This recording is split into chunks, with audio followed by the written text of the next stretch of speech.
Coming to you pre-recorded from a cupboard under the stairs, it's this week's Apocalypse. I am your co-host, Kevin Lenihan. With me, as always, is John Ferris. John, how are you doing today? Terrible. Oh, I'm so I'm trying to, sorry. I'm curled up like in the crying game. I know, I'm in the sorry, shower John. crying. Yeah. So we're doing something a wee bit different this week because on our normal recording schedule that we would be doing, I am in fact actually off getting married myself. To sort of celebrate that, I guess we might say, we decided to do a wedding theme for the last week's show in which we watched some movies about killer brides. Mm-hmm. In amongst that sort of mess of a week, we perhaps not doing enough research because I was, of course, very, very busy. One of the films we selected was from 1985, Frank Rodham's The Bride, which we watched and then realized that it in fact did not contain a killer bride, but it was so painful for both of us to watch that we couldn't just have watched it for no reason. Yeah. So we decided to just do a little sort of mini episode this week to just talk about it and why it's terrible. We're not going to use it for anything, I don't think. We just wanted to not have it be a waste of our mental fortitude. Because this movie's almost 2 hours long. It is so long. It's just 2 minutes shy of 2 hours, and it has no reason to be. I know exactly why it's 2 hours long, John. It's because I guess we were talking on the last show about Quentin Tarantino's inability to stop writing a scene, at which point when he should. This movie does that, but instead of this, the scenes go on and on and on and on, but sometimes they go on in silence, where they'll just have a long break where people are sitting around doing nothing, and then they'll say one line, and then it'll cut. Yeah. There is a version of this film that is probably an hour long. Mm-hmm. And it's still bad. And it would still be awful, but it would be over quicker. So this film stars Sting, who is awful. It stars Clancy Brown, who can be brilliant, but is not given anything to be good with. And his makeup is awful, and the things he has to say are embarrassingly bad. So bad. Yeah, and it's got David Rappaport in it, who I remember most fondly from Time Bandits. Yes, yeah. As the lead Time Bandit. Mm-hmm. You know, he is, like, there is a protagonist child in that film. But I always forget about the protagonist child in that movie. Yeah, he's just there. I think Michael Palin just sort of threw him in so that they could say it was a kids movie. that would be maybe. Like something he would do. We're in serious danger of just sitting talking about how great Time Bandits is though at the minute. But I would actually like to do that someday. Maybe not today. We could definitely cover that at some point. Yeah. I mean, this movie has a pretty good cast, but it just seems, well, I mean, apart from Sting, because like Timothy Spall appears for like briefly 15 seconds or something at the beginning. He is to be shouted up by Sting, and then Carrie Elwes is in it. Carrie, was it Quentin Crisp? Is in this movie. The naked civil servant himself is in this movie, ably played once in the film, The Naked Civil Servant, by John Hurt, wasn't it? Played him in the film. Yeah, he's brilliant. That's a great movie. This is not. No. So he is in this film. I don't understand why I guess he might have been maybe he was just lurking about on the set. Is he friends with Sting? Because there's that whole like Englishman in New York thing. Was that before or after this? I imagine it was probably when that song came out. You mean? I don't know. Because that's what I thought was maybe right? Like, were they friends? And like Sting was all like, "Oh, my mate Quentin Chris should be in this with his purple hair." I feel like 1985 was still Sting and the Police, but they probably still knew each other. I don't know. I don't know. Yeah, they could. But that's the weirdest thing actually. They have him in the movie, and they've done all this work to make the sets look appropriate, even though they are kind of bad looking. They look really rubbish. And everyone's in period costume and all this stuff, but Quentin Crisp's hair is definitely dyed like pink. Yep. It's like salmon color. And I was just like... Because this is like at the start of the movie, I thought, oh, this is going to be brilliant. This is going to be like completely ridiculous. Yeah, I was hoping he was going to be like there throughout the whole movie. Yeah. But then he's just gone. Yeah. Do you see him the tower explodes and stuff during that scene, Yeah. but I feel like he's just not there anymore. It's really not clear what happens. Like, you don't even know why the Frankenstein's monster like leaves. Yeah, He there's just kind of decides, oh fuck it, I'll walk away then.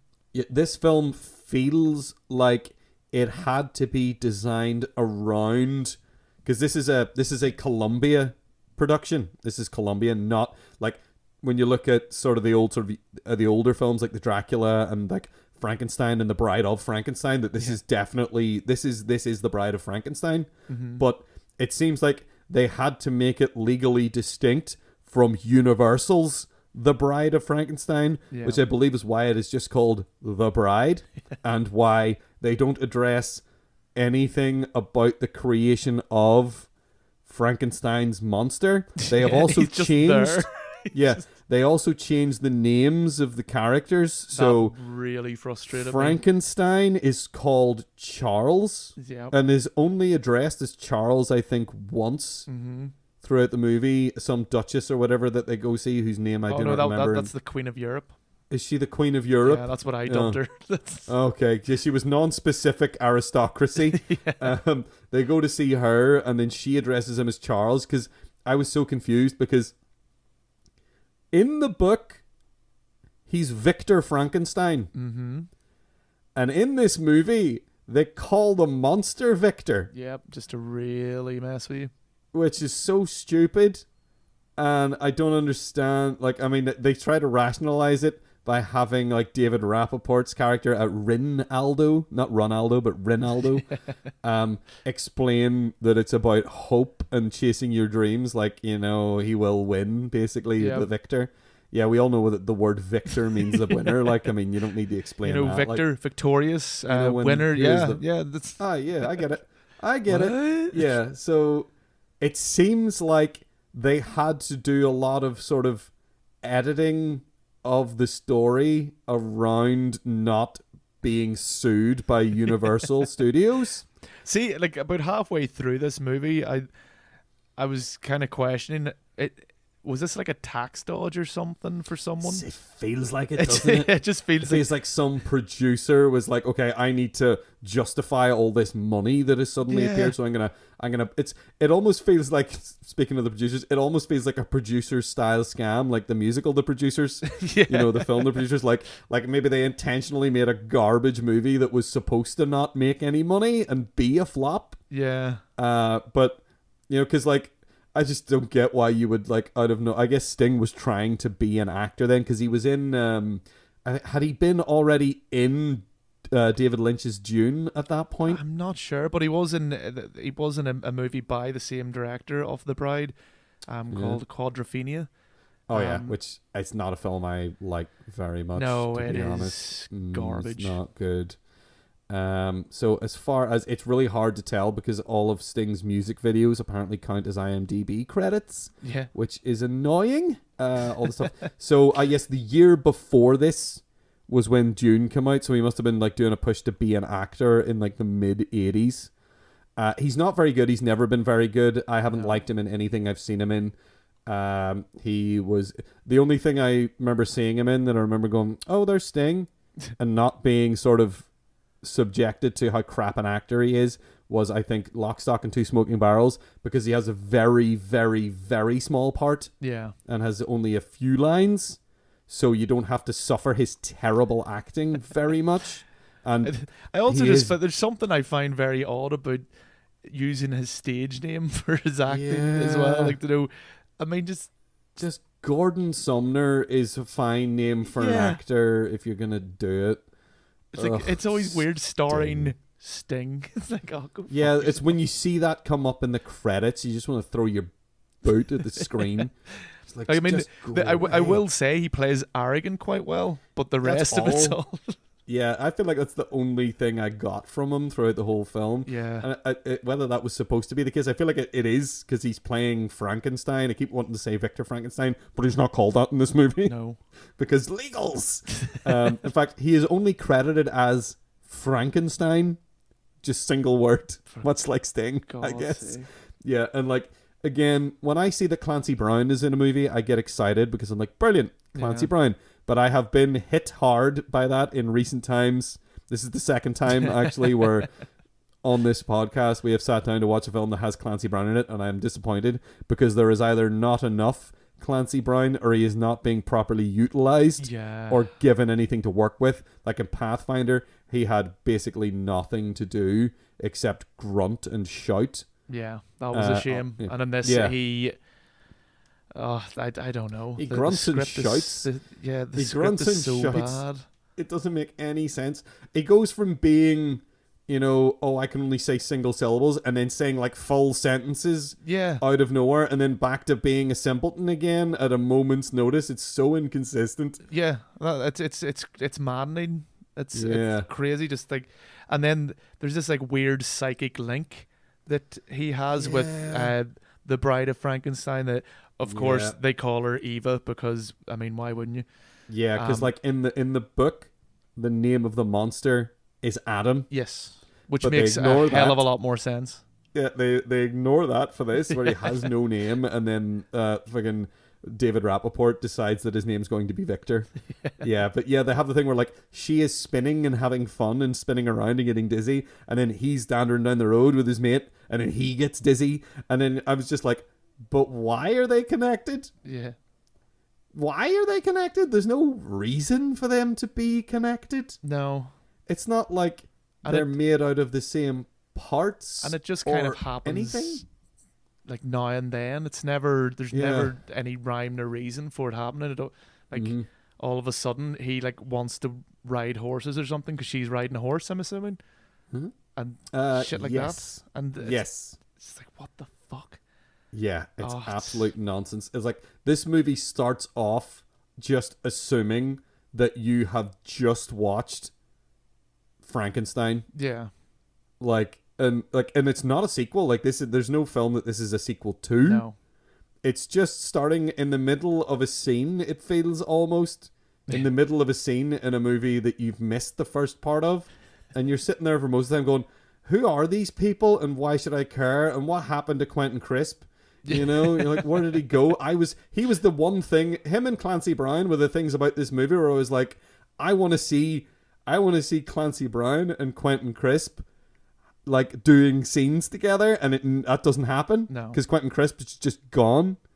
And like David Rappaport, all of his dialogue that he has to deliver is absolutely awful. Mm-hmm. Like everything he says is so, like the writing is so bad. The writing is so bad, and it almost feels like they gave him all the worst lines. Or maybe it's just that they gave him the most lines. Yeah, it might be that. Because as you said earlier, there's so little dialogue in this movie, and it randomly cuts to scenes where someone says one line. I think at one point Eva says something like, "Oh, I like the wind," and then just like cuts, and you're like, "What? What the fuck was that?"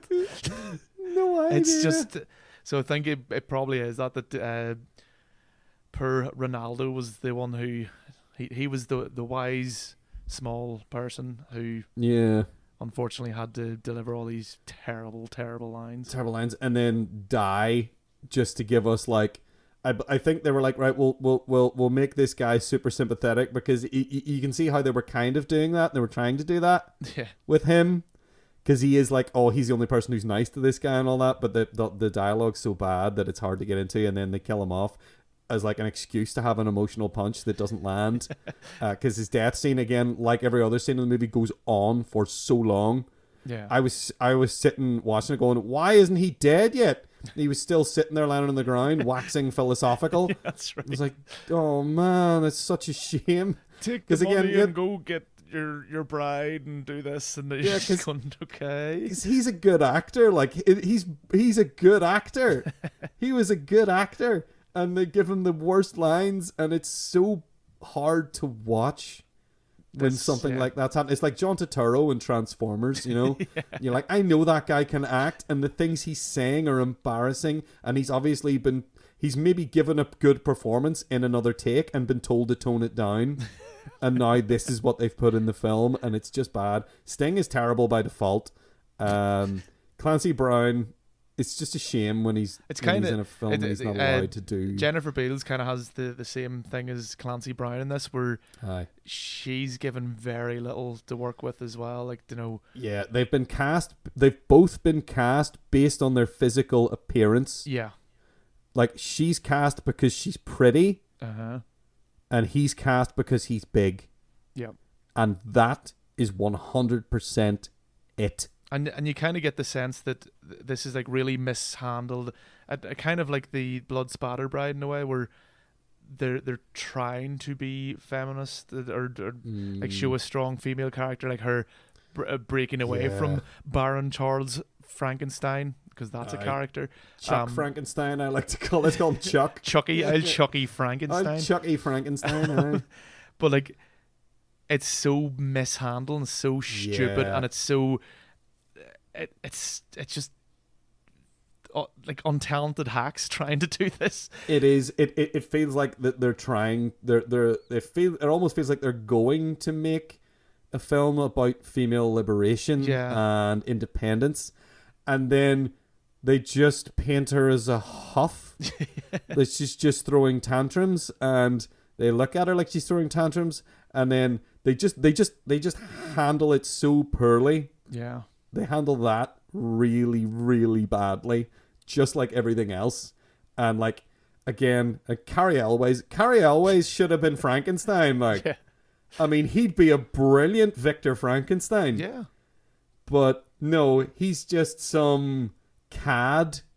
He's just some random cad who's like, I'm a handsome man. Look how handsome I am. Again, casting. They just cast him because he's handsome. Yeah. That's it. The casting in this feels so shallow. Jennifer Beals is pretty. Carrie Elways is handsome. Clancy Brown is big. Sting's popular, isn't he? Let's get him in this. David Rappaport is small. He's short. He's short. So that's why they cast him. You know, and like, it's just like, but then they have like, don't know why Quentin Crisp is in it, because he doesn't do anything, and Sting is just an aloof weirdo. Like, yeah, but what about his performance? Ooh. There you go. Shots fired. Take that one, Sting. There. Yeah, no one's ever said that about him before, John. You're really insightful. Yeah. Yeah, so I think we can really just solidly drill down on the fact that this is a terrible film. Yeah. I would just caution anyone not to watch. I don't think you could watch this. You know, we kind of forced ourselves to sit the whole way through it. Yeah. Because we thought we were going to talk about it for the we did end up talking about it for the podcast. Yeah. But, yeah. That's cart before the horse there a little bit though. I think we need to be we usually are quite like a bit better at choosing the movies, in the sense that like we kind of watched this trailer and went, this looks hilariously bad. Sting is in this movie, and there's Clancy Brown. Let's watch this one. Yep. And I think if anything, it's proved to us that we need to do our homework a bit more. Yeah, a little bit more, because the Bride, spoiler alert for this awful film, but yeah, we were looking for killer brides, and that there was no point. Like, there's points where I thought there was one moment where I had this massive sudden spark of hope when they're at the Queen of Bloody Europe's big old fancy house or whatever, and there's a cat, and Jennifer Beals leans down and screams at the cat. And I was like, I got really excited, because I was like, okay, is she going to revert to some kind of crazed primal state and start murdering people at some point? And they're just seeding that now. Yeah. But then they write it off by her saying, I thought it was a tiny lion. I've never seen a cat before. I thought it was a tiny lion. Yep, I'm scared constantly. I always forget that small cats exist. So I kind of wander about the house and get scared by my own cats. And then that set a bad expectation for me, because I was like, whenever I saw her say that, I was like, oh right, she's just bluffing because she's doesn't want anyone to know that she might go psycho. Yeah. But actually what happened was they wrote that and thought that was a good scene and something that someone would do if they saw a cat and had never seen a cat before. Even though It's like set, children around the world see like small, like, you know, small cats are kind of cute no matter what age you They are. And are. you kind of go, oh. Yeah. Even if you don't like cats, you see a kitten and you're like, aw. Yeah. No, I don't know. Yeah. No, that's there's literally no redeeming qualities about this movie. No. This- the only this- redeeming quality about this movie is that Quentin Crisp was allowed to sit on set in front of the camera with his pink hair. The fact that his hair was pink and nobody thought, should we do something about that before we roll the camera? Because everyone's gonna notice. Oh, they probably did. Like, ask him, oh, we should cover your hair. Certainly not, darling, or something. No. yeah. Like, Yeah. okay. Who knows? Yeah, who knows how that went? Maybe they just didn't care. Maybe they just wanted to get it done and go on with their lives. Yeah. I don't know. I mean, yeah. You're not going to care if it's a tax dodge for everyone involved. Yeah, then they're going to be like, sweet, I'm going to make money on the back end of this. Awesome. Who knows?